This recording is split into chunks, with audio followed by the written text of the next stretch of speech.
Folks, it's been a long journey. 6 or 7 years, depending on whether or not you can count without using your fingers. Steven Universe has finally come to an end. I'm Dire-Gem-tleman, maybe for the last time, or second to last time at least, and I'm here with Riverly K. How's it going, Riverly? Okay! Was that good? R.I.P. everyone who had headphones. So, what was that? Was that your, pink diamond destructive ability coming out? Did you just, shatter all the windows? You're just like, hey, Riverly, how are you doing with the end of Steven Universe? And you're like, I'm fine! Exactly. That's just what I did. Riverly's here to help everyone. I am. I'm here to help. That's why I'm here. Help you. Help. Help me. Hey, a friend of the channel once said, it never hurts to help. But that was a show that I have no compunctions or regrets about watching. This one, I go back and forth constantly. I don't regret watching it. To me, it's just a show. But wow, that's a roller coaster, huh? I regret watching Onion Friend, but that's about it. The rest was pretty good. I actually regret Frybo. You know when Steven got naked? That's pretty weird that just, happened. Season 1 is actually pretty good, but, what the fuck was Frybo? Season 1 was secretly traumatizing the whole time. The whole time, being a cat creature was a real bad thing. Aging into oblivion was a bad thing. Getting yourself replaced by another version of yourself in an alternate timeline. I feel like the fandom has been over just how weird and amazing Season 1 is, on forum posts. But actually, no. There needs to be a video about, Season 1 Steven Universe was weird. And you know what? I'll make it if no one else does. Yes. Do it. Because, hey, maybe the real Steven Universe was the fandom discussion the whole time. Yeah, nothing is canon except for Ostrich Fox. He is not canon. He is excommunicated from the canon. Wow, it's a religion now. So says me, the arbiter of fandom discourse. Dire-Gem-tleman. Oh boy, the thing is, I feel like this 3-part finale was everything I could have expected out of Future. This to me was almost quite possibly the best episodes of Future. Everything is Fine is really, really good. You're pausing, you're hesitating. Is there something you're not telling us, Riverly? Oh no. Okay. I'm not saying this to shame you, but it's just okay. I went from hating the absolute fuck out of it, especially Everything is Fine. And then I watched it again and I was just okay, should I just ramble or should we Go off, King. Do it. Thank you. The first time I watched it was, eating chicken wings in a bathtub, very graceful of me. And I had just come back from work, which I was tired. And so I see this guy trying to help people, and he doesn't even acknowledge that he's made a mistake. He's just oh yeah, I want to help. And then that one scene where he's that whole, on the phone, it's oh yeah, I broadcast my thoughts sometimes. I'm just there, for some reason I misunderstood what that meant. I thought it meant that he literally filmed himself and then uploaded it to, his Instagram or something. Oh my god, that interpretation of that scene is so much better than, because I thought he just, his brain just sent that message to Connie. But I want to believe that take on it, that, he's just in this, completely featureless black room, just doing that. Just going, Steven's here to help. If he's broadcasting it, where is he putting it? So I was just oh yeah, because he has an Instagram, because that was featured in a Dove commercial. So I was just yeah, he just posted that to his Instagram. He did that willingly. Wait, what? Steven has a Instagram that you only can know about if you know the Dove. You're talking about stuff that is beyond the scope of the canon I know. Yeah. I'm a fake fan, it seems. Apparently you are. Apparently you suck. No! But yeah, Stevani, Connie, pretty much all of the gems have Instagram accounts. Are you kidding me? What? Wait, Wait, They don't have. wait, all of the gems? So, like, Jasper and Peridot and, like, Lapis have Well, no. just the crystal gems. It's just like, I think it's just amethyst and garnet. Pearl doesn't, touch that shit. Okay, Amethyst, I totally understand having an Instagram. Garnet feels like her Instagram would be a, like, couple's Instagram for Ruby and Sapphire that she doesn't, like, talk about while she's Garnet, but she'll just be like, haha, yeah, that exists. Do you want to know the worst part is that you're actually kind of right? Because the username of that account is OG Rufire fan, like 19 or something. Like, Garnet's totally a shipper who just, like, is the ship. exactly. If you beat up Ruby and Sapphire, does Garnet go down with the ship? But yeah, watch the Stevani Dove commercial, then you'll see what I'm talking about, because... Jeez, I guess I have no choice but to watch these Dove commercials since they're more auxiliary content. Maybe I should do a SU Critical Theory video on the Dove commercials. Please? Please do. Oh, I thought I was free. I thought I was out. But just like the cluster, it will never be revealed whether or not I can unmeld myself from the monstrosity that is Steven Universe content. Yeah. Please, tell me more about your takes on Everything is Fine. I was about to. Thank you. But yeah, like, it was kind of, like, really cringe because I have, like, really intense secondhand embarrassment for people. So then you've got Steven, like, just messing everything up. But then he gives that little speech at the end, like, about mistakes and accidents. And I'm just like, dude, shut the fuck up. You just leveled the house. Like, shut up. I was gonna say, that scene where he's, like, confessing to all his crimes, that's, like, so fucking real. That felt like it's like, Steven, we know that you're doing heroin. Like, can you just chill out for a second there? And he's like, don't worry. You'll never need to know about my crippling, like, addiction to drugs. And I think what made it work, too, was, like, Zach Callison did a fantastic job, like, acting that scene, but also the fact that, like, they're surrounding this, like, big pink, like, roided out, like, evil Markiplier who, like, at any moment looks like he could snap one of their necks and, like, run off. You felt the menace coming off of Steven. Like, it was definitely, like cringy, and, like, if you were in that room, like, if I were in that room, I'd be like, oh, this is gonna end so badly. Like, oh, no, please. But, like, it's also this just, like, this precipice of, like, something bad could go really wrong here. Someone's gonna get hurt real bad. I think that moment and that speech at the end of Everything is Fine is the most tense I felt throughout these final 3 episodes. I really wish I was feeling that because, like I said, I was in the bathroom eating chicken wings. I did like that scene a lot. It was really good.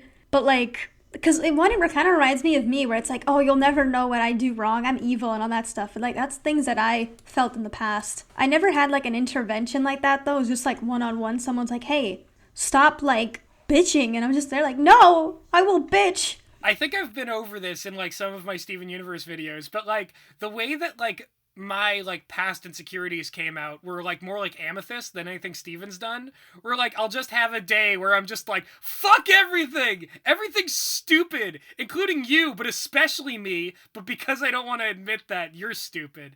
And then, like, later on, much later on, I'll just be like, you know what? I'm just going to be the good friend on this one. I'm going to take the L, and it's not going to be about me. Whereas Steven's someone who never knows how to take the L, and as a result, he just bottled it up for so long, and then it just came out as this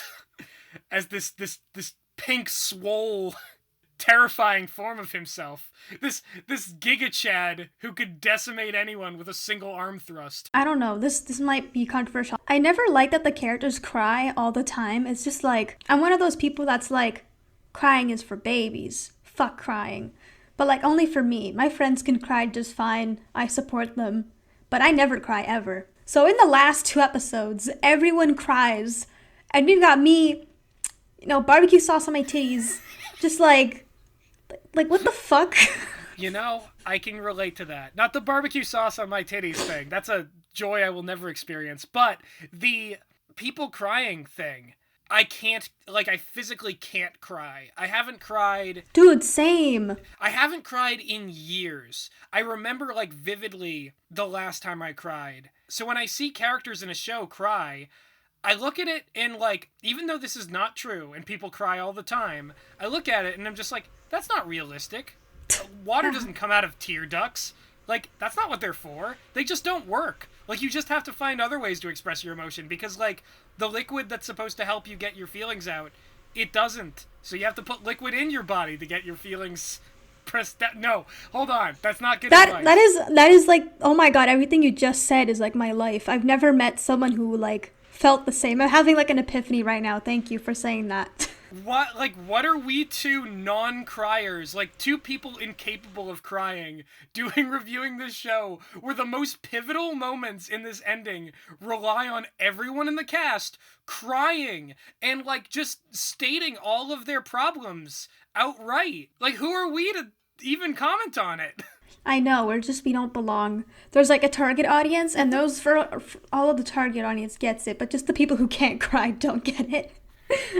We're not crying breakfast friends. We're salty dinner friends. I like dinner. I like dinner too. But we're salty. We're salty dinner friends. That's what we are. Yeah. You invite us over and they're like, hey, you want to open up emotionally and cry over some nice lasagna? And we're like, no! No, I feel like talking about cartoons and how much they suck. Seriously, it's like just everyone cries. The one where, like, Steven leaves to go to town, they cry at the end. And that whole episode of, like, fucking Garnet hugs him. And that's how they resolve the plot. And I'm just there like, what the fuck? Oh, okay. I didn't want to go here, but I think that the final episode of Steven Universe Future is the most lukewarm, like, nothing ending to the series ever. Fucking Change Your Mind was a better ending than this. And I feel certain ways about Change Your Mind. I don't want to go real hard into the future because we haven't even really talked about I Am My Monster yet. Yeah. Do you want to talk about that and how, like, Steven just, like, erupts like a volcano at the end of Everything Is Fine? Yeah, when he erupted, like, he was on the floor, like, doing that thing, crying, and I was just like, because, you know, that was really tense, and he goes on the floor on his knees, and I'm just there like, shut the fuck up, because I don't know, like, I don't even know why, just barbecue wings, you know, they really... Man, this content is really upsetting to watch, but these barbecue wings, now this is content that fills me with joy, that brings me comfort. Exactly. So it's the content you're really paying attention to, because you're like, oh, this is fulfilling, this is just what I need right now after, like, a long, stressful day of work in, like, the current crazy world we live in. Mm-hmm. And then you're watching Steven Universe, and you're like, I don't need this. That's very true. I don't know. That's my barbecue wings take. Have you watched it since without barbecue wings? Yes. Okay. I watched it with my dad, and I was expecting my dad to think it was like a cheesy Disney ending. He was just there like, yo, I get this. Like, he wasn't like super, like, he wasn't emotional at all. He was just there like, oh yeah, that's an intervention. It's actually sort of the capstone climactic moment of the whole thing, where, like, everybody hugs the monster and gets Steven to calm back down. Oh, the part where he cries at the end, like, that's like the only acceptable crying that I got. I was like, oh yeah. He was a monster. He almost killed some bitches. Yeah, let that bitch cry. No, that was legit. Like, that moment where Steven, like, when he was breaking down, like, that felt like real Zach Callison in the booth crying. that was like, oof. Just all he could say was, like, Lion's name and then just break down into that was good. That was good. Yeah. Oh, okay. But before that, we are faced with the really stupid moment of Spinell just being like, let me describe the plot of Steven Universe the movie, because you haven't seen Steven Universe the movie. Clearly, viewer. Yep. And White Diamond just being like, you also haven't seen Steven Universe. Yeah, that part where everyone's just there like, oh, it's all my fault. Like, okay, like, I get it, but, like, seriously, like again, another cringe moment. It was like, stop it. Like, listen to Connie, you dumb assholes. I hate it when, like, the characters will just, like, boil down their very psychological, like, their very complex psychological hang-ups that have been explored in a myriad of ways over the course of, like, the many seasons of this show. And they'll just, like, say them in a single sentence. And when it's said like that, it sounds so stupid. It does. It actively diminishes, like, all of the work they put into these characters. I was thinking about it too. I was like, what are my problems in life? And then I was just like, I stress over every little detail. And then I'm like, wow, I sound really dumb. So I feel like, yeah, you're right. But at the same time, like, I feel like that's just a thing with everyone. Like, once you state your problems just like that, like, you sound really petty. Well, and I think, like, that's the thing, is that, like, in that moment, there should have been, like, new words spared for Steven, you know? Rather than just saying, like, oh, well, this character, like, Amethyst is like, you know, you can like yourself, man. And it's like, Amethyst has become so much more about, like, family bonds and, like, being Steven's, like, sibling. And, like, it could have been something about that of, like, you know, I'm your best friend forever. Like, even if she had said, remember, Steven, the ding-dong sunshine future, I would have been more okay with that. I kind of liked her speech. Like, it was a little bit generic, but I really, it was from the heart, and I like that. Like, you can feel, like, I guess the emotion. Well, yes, the actors do a good job with the lines they're given, but, like, what I'm saying is, these speeches were kind of, like, generic. Like, and the characters themselves are not generic. Yeah. The characters in Steven Universe are really, like, specific people, and to just be, like Peridot's whole, like, you never gave up on me thing, there could have been something, like, more to it. Like, we had an episode in Future where, like, they talk about that specific thing, and, like, how they were, like, always, like, sorry, not that specific thing, but, like, another thing about the relationship, that they were always working on stuff together. Like, she could have said something like, Steven, like, I'll still be there for you, even if we have, like, even if there's, like, no problems, like, left to solve.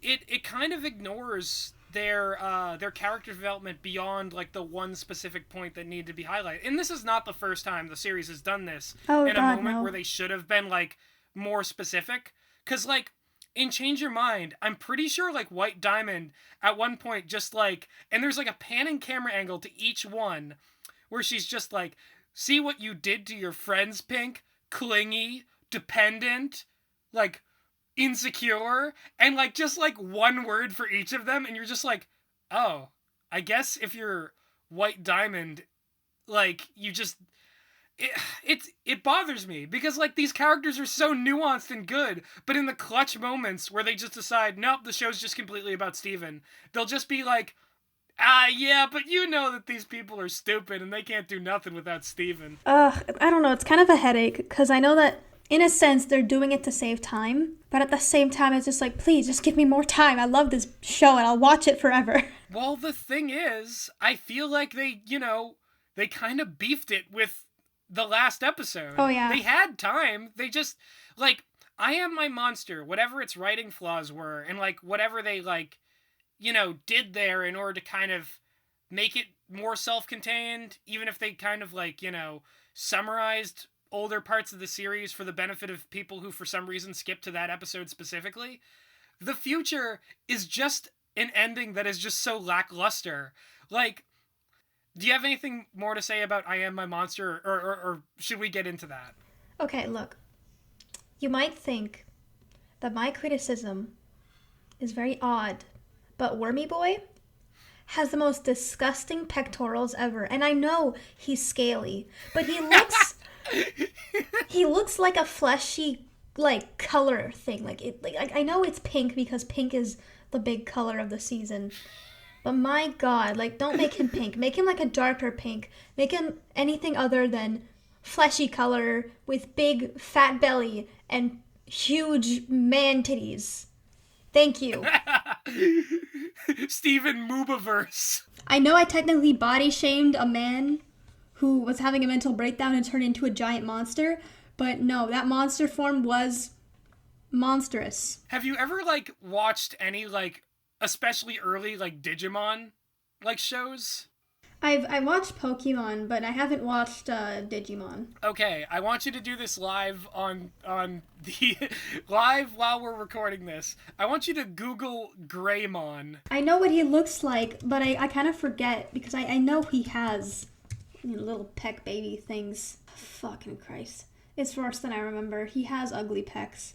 Yeah, he's got the weird like tucked in pecs. He's got like the beer belly. He's got like he has the physique of Pink Steven. Not Pink Steven, sorry. I meant like Ultra Deluxe Wormy Boy Supreme. The worst part about Greymon is that he's got really buff arms, but they're kind of skinny. Then he's got like the big pregnant belly. Ew, you're a reptile. Why do you have like mammary glands? Also, Exactly. a male. You're a male identifying reptile. Double. Why do you have double D's, Greymon? But like it's not just that. It's just that like Greymon, Digivolve 2!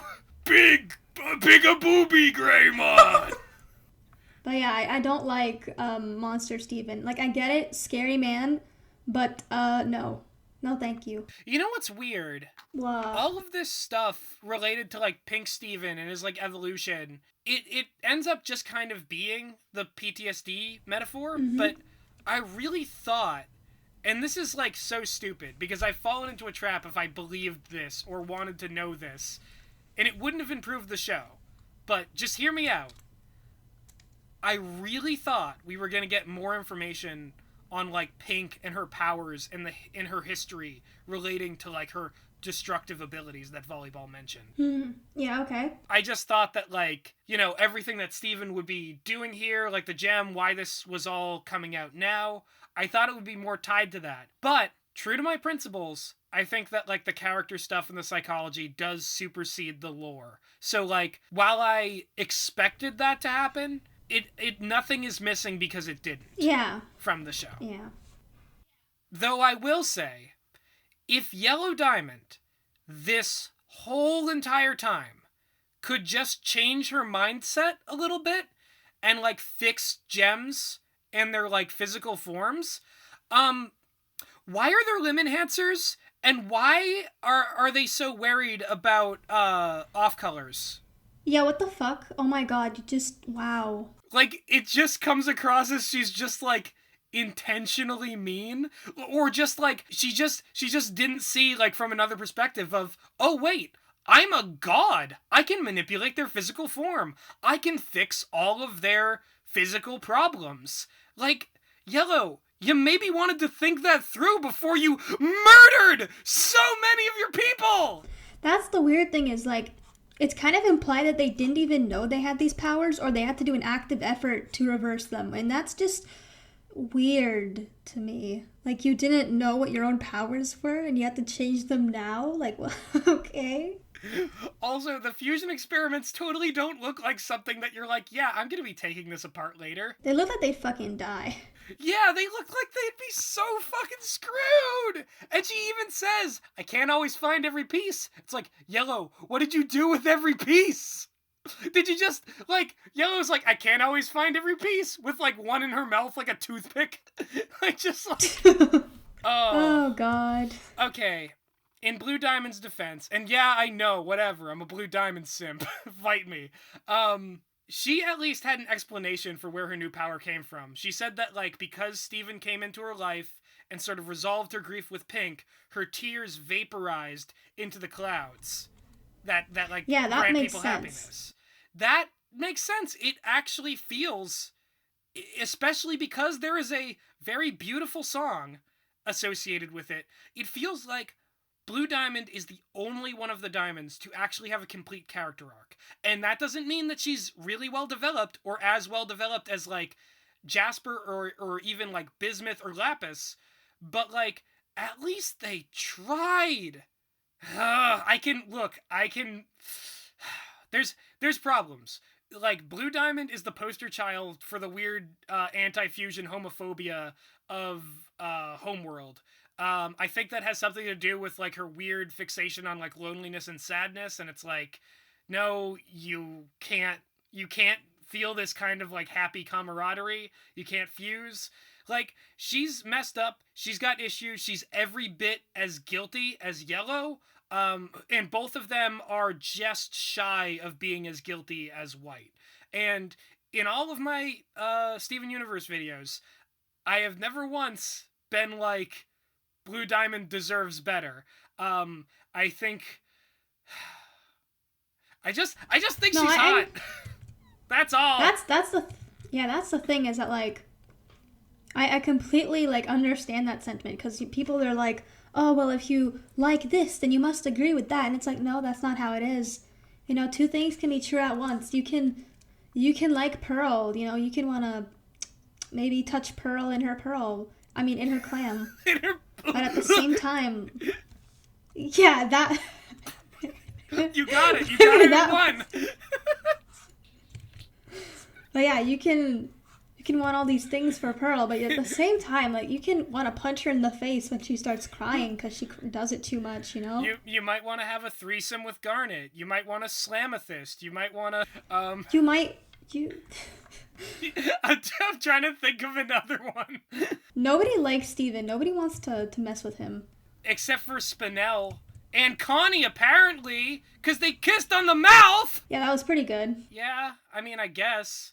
I just don't know how much you'd want to... If a guy proposes to you, and then he goes totally nuts, and then he becomes a giant monster, and you're just like, yeah, I'll start a relationship with you. I'm sure this won't go bad if it goes bad. They were already in a relationship, though. No, they're in an experience. Stefani is an experience, not a relationship. Get your terminology right. Steven sent a nude. We all know. We can... That guy, fucking... Steven's here to help! Steven's here to help! Steven's here to help! Imagine... Oh, God, no. Okay, cursed. It's cursed times. We put it off long enough. We're frauds if we thought we could avoid this. We had, like, a really good conversation, and then it's time to just ruin it. Yo, but, like, imagine Steven, like, you know, having a lewd thought. Then it gets to fucking broadcast to Connie's phone. Steven's here to fuck! Steven's here to fuck! God damn it. Fuck Steven! Fuck Steven! Oh, God. I'm sorry. My brain is broken. I think you just are Steven now. Oh, I was about to say I'm swelling and turning pink, but given the context, no. Oh, we're not going okay. there. That's awful. Wormy Boy does not get the guest on this podcast. That is just... Wow. I'm sorry, viewers. I'm sorry. I occasionally make, like, over-the-top horny jokes. I'm really sorry if it makes you uncomfortable. I'm not sorry. I do it all the time. They're uncomfortable and I don't care. What were we saying before this became, like, a prolonged, like, erection joke and then apologia for my weird horniness? We were talking about Steven broadcasting his wet dreams to Connie on her phone. And then, but before that, we were about to talk about the future, like the last episode. Okay, so this is actually perfect, because we're talking about Connie going away to college, and Steven worried about, like, oh man, that's, like, far away. How am I gonna see her that often? And, like, Steven, you have a lion who roars portals into existence. Yeah, I was about, like... You have warp pads that you can build, that Peridot, Bismuth, and Lapis are capable of building. Just fucking build one near her college and you can visit her whenever. That's exactly what I was thinking, like, when that episode came out. I was like, what the fuck? Steven, your uncle's a pilot. Your uncle could fly you you have to endure his, like, weird, like, yeah, I voted for Trump. And, like, his weird, like, racism. But, like, you could just deal with it. Mm-hmm. Like... Steven, you'll get to see, and honestly, Uncle Andy's really lonely. He's alienated everyone else in his life because of his, like, vague conservative politics that, like, the show won't ever fully unpack. Oh, they don't... He just hates hippies yeah. and change. But you know what? Steven could fix him, too. Steven could be like, I could make a change, and then he's like, hey, Steven, turns out I'm gay now. Mr. Smiley, I love you. I was gonna say Mr. Smiley because he's like the hunkinest man around. I mean, until Steven turns into the beach hunk. Let's be real. Okay, but let's be real here. Wait. Underage, man. No, yeah, you're right. But going off of that, Stefani, according to Rebecca Sugar, is 24 or 26, The depending. fuck? So yeah, because it's Steven and Connie's ages mixed together. And if that doesn't sound like the most, like, anime bullshit excuse ever, Well, at least it wasn't. think about what that means for Steg. Ugh. Ah, no. Okay, look, I hate Steg as a principal. Okay, but do you hate him more than this lost episode premise I have in mind? Go ahead. Uncle Andy trying to find out why all this hate is inside of him, why he's distanced himself from everyone in his life. He tries something new. He goes to a gay bar and he meets a powerful man with a pompadour who's like really like cool and sings to him and shows him the meaning of life and is like you're great, and then he's like, hey, I think I really like you, I want to see you again, you know, in like a sexual context, and then Steg goes, what the fuck, and he unfuses into Greg and Steven, and Greg's like, Andy, you can't have sex with my son. And me at the same time. And me. And Uncle Andy's like, what? Used to impersonated a strapping hippie man to make me gay? I'm never talking to either of you again. He just doubles down on his Trumpism. Yeah, he just becomes he becomes red Andy. He just turns so red, and then he's like, I'm a fraud.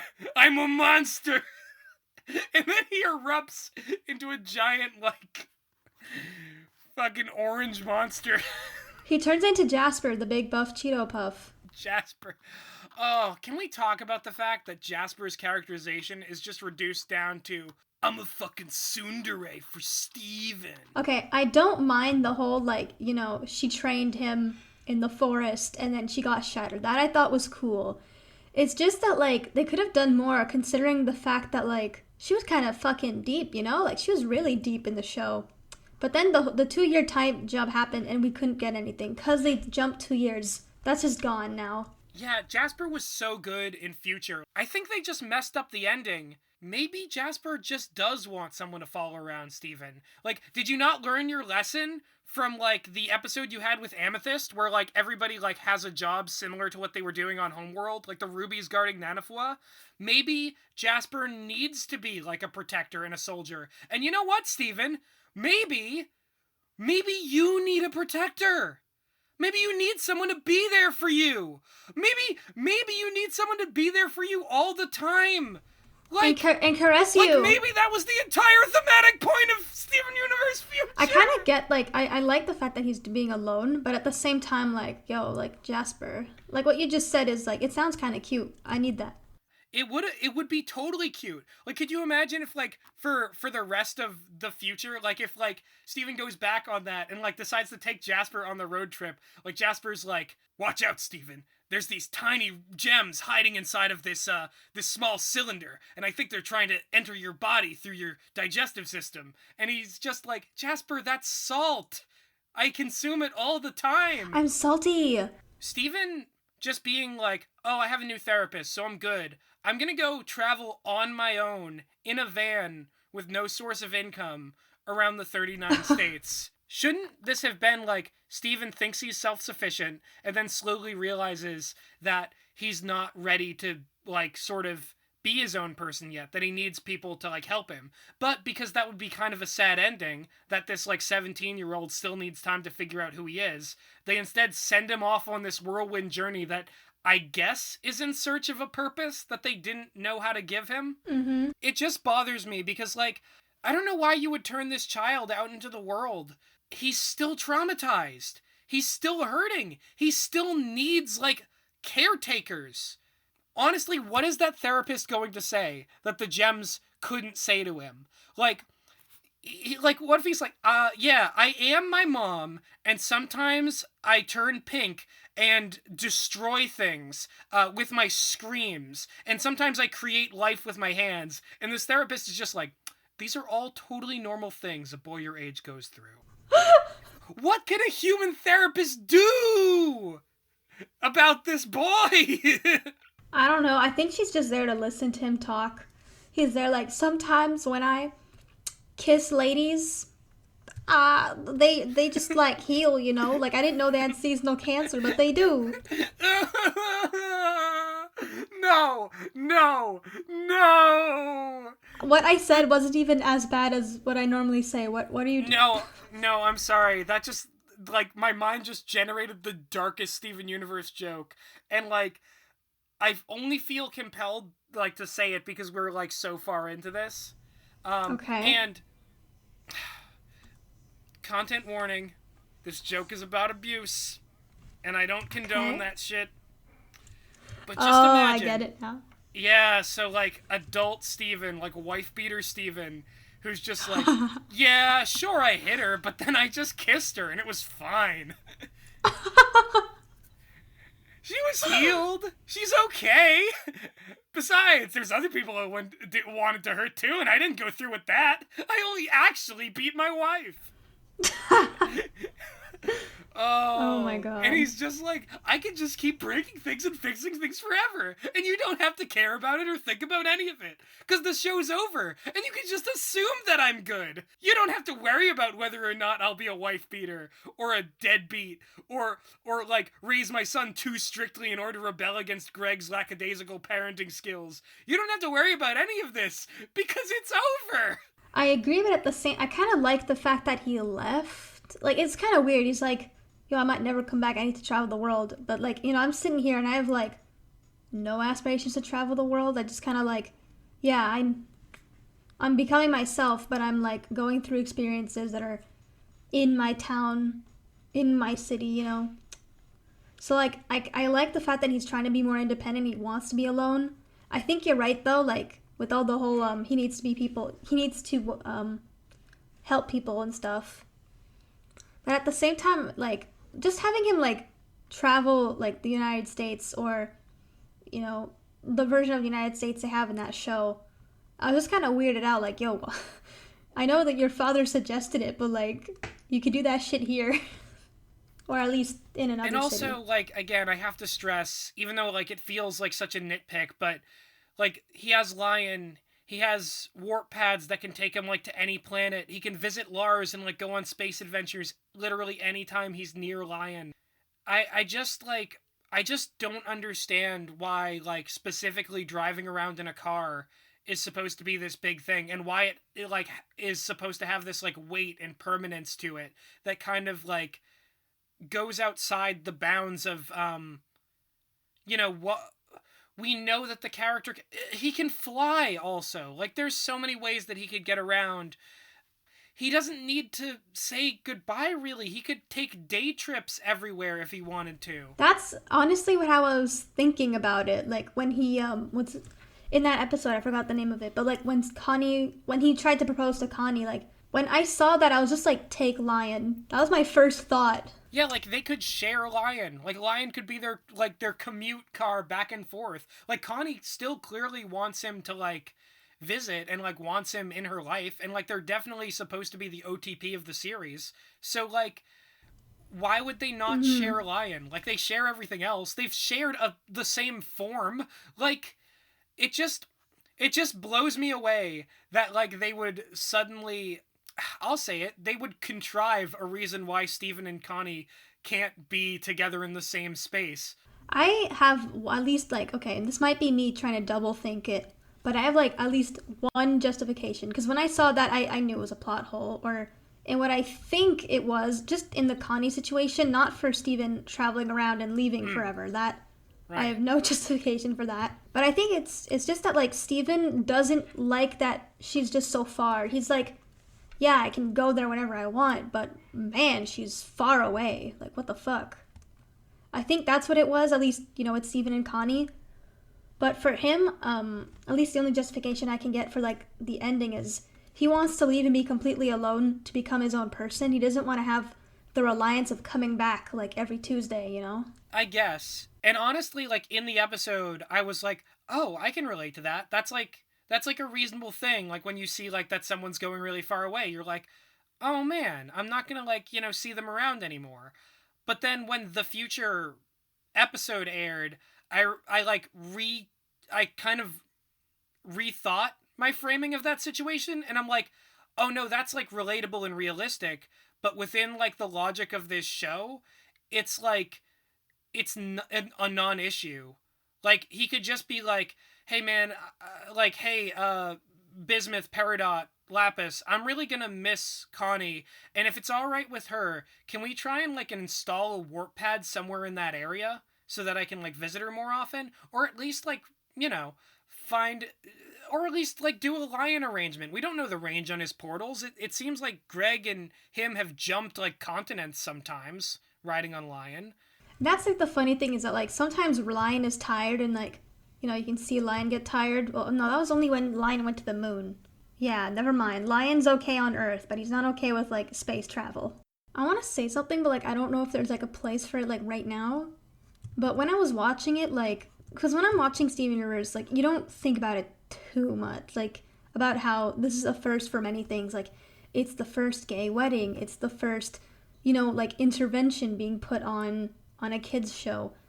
And then when it ended, I realized it was a first for like so many things. For mental health and trauma to be specifically said out loud in a kids show. Like it's always been shown in kids, like in the shows, like they're kind of subtle about it.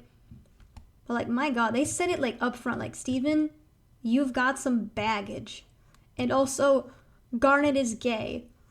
And I'm just sitting there like, wow, this has never happened before. And it kind of just hit, like, the show ending hasn't hit me yet, but the fact that it did all this stuff first, like, I know it's not a perfect show, but my god, whatever, like, awards this show wins, it deserves all of them. I agree with all of that. And I can say that, like, it is with a heavy heart that Dire-Gem-tleman, like, solemnly admits that the world would be a much worse place without Steven Universe. That the show improved this world a great bit, and it deserves acknowledgement, if not love. That's the thing, is that I don't think it just did it first. I feel like it did it well, and I know that, like, okay, I know there's going to be shows in the future that are going to blow Stevenverse out of the water, and we're going to look at Steven, and we're going to say, ha, you're the first, but you're kind of mediocre. And I know that's going to happen. But, like, this show, when you think about it, it's going to be in, like, the film studies classes, like, with I Love Lucy, and how, she mentioned pregnancy for the first time on TV, and, like, all these other things. Like, it's gonna be in the history books, and me, we experienced it. Like, isn't that amazing? Sorry, I really like history. No, yeah, it was a moment in cartoon history, and, like, anybody who's out there at this point in time who is still like, Steven Universe is garbage, it's irredeemable, it's not helpful, I think that, yes, this show has a lot of damaging messages in it. Like, oh boy, does it have damaging messages. But because it has every single theme ever conceived by any person, it is the human experience distilled into the form of a wildly popular children's cartoons. It has a lot of great positive messages in it too. It has equal good and bad. It is equally great and equally terrible, and that is the best and worst thing about it. And for that reason, I love and hate Steven Universe, and I'm proud of it. I know. Oh god. For as long as I can say, I can make a change. I can make a difference. I can make a plan. I can make a promise. Is that the other lyric? I can take a stand. We don't have to fight. Haha. I forgot the rest. I'm so sorry. Here we are in the future. I have one thing, though, to say. Okay, so Zach Callison made music. Like, real, like a full album. And it's really good. Connie is in it. Like, well, Connie's voice actress. I forgot her name, but yeah, she's in it. No, it's sick. I've listened to that. I actually listened to that album last night, like, again, because I was just like, damn, Zach Callison is talented. Though, I get why he wants to take a break, because that album and Future must have been really taxing performances as an artist. Yeah. But also, I have no idea what the plot, because I know it has a plot. I know the album has a plot. I just don't know what it is. I know they kill someone at some point. I think multiple people die, And I think there's like a lot of like trauma and pain. And I think at the end of the story, the protagonist is kind of like isolated from all of his loved ones, thinks of himself as like a living nightmare that he sees in the mirror all day, and he's just kind of like numbing the pain with like with chemicals. So it's really not unlike the end of Steven Universe Future, just with an ending that's a little bit more bleak. I think that it might be interesting to watch Everything Is Fine, and then I Am My Monster, and then play the last track of Zach Callison's album, Nightmare. You know, normally I would never, like, do this kind of thing, but I'm just saying, like, if you kind of want, like, a darker ending, or just, like, a kind of a more fulfilled ending, like, you know, just listen to the album. It's kind of good. It's really, really good. I'm sorry, I love it so much. It's really awesome, and Zach Callison is an amazing actor. And I think that, like, the real Steven Universe story is the story of Zach Callison doing his best at the role in all of the ways that he could, and then coming to a point where he's not going to be Steven Universe anymore. And I think that that's the real sort of takeaway. I think that that is kind of the heartwarming ending that we can take, is that Zach Callison himself is moving on to bigger and better things, whether it's music or any other things he does in his future. We don't really need to know or care about Steven's future, because there's a real person who it's now his business to determine, you know, what he does with the rest of his life. That's really poetic. That's beautiful. God, I want to spend the rest of my life in that Blue Diamond room with those clouds of happiness and Spinell and Blue Diamond. That's my quarantine room. I want to be there forever. Oh, you're making me sad. I want to be there too. I like Spinell. Can we just be there forever? Can we just... Maybe that's the ending of Roast Quartz. Maybe we just, you know, drift off into the Blue Diamond clouds, along with Spinell, our good friend Spinell, and we just relax and have a good time and know that it's all gonna be okay. Yo, man, that's really what I needed to hear right now. Thank you so much. Yeah. And you, viewer, out there, it's all gonna be okay for you too. Unless you commit a genocide. No, it's not. In which case... No, it's not. What? No, it's gonna be fine. It's gonna be fine. It's gonna be fine. It's gonna be fine. No, Everything's fine. We're fine. I will make them suffer.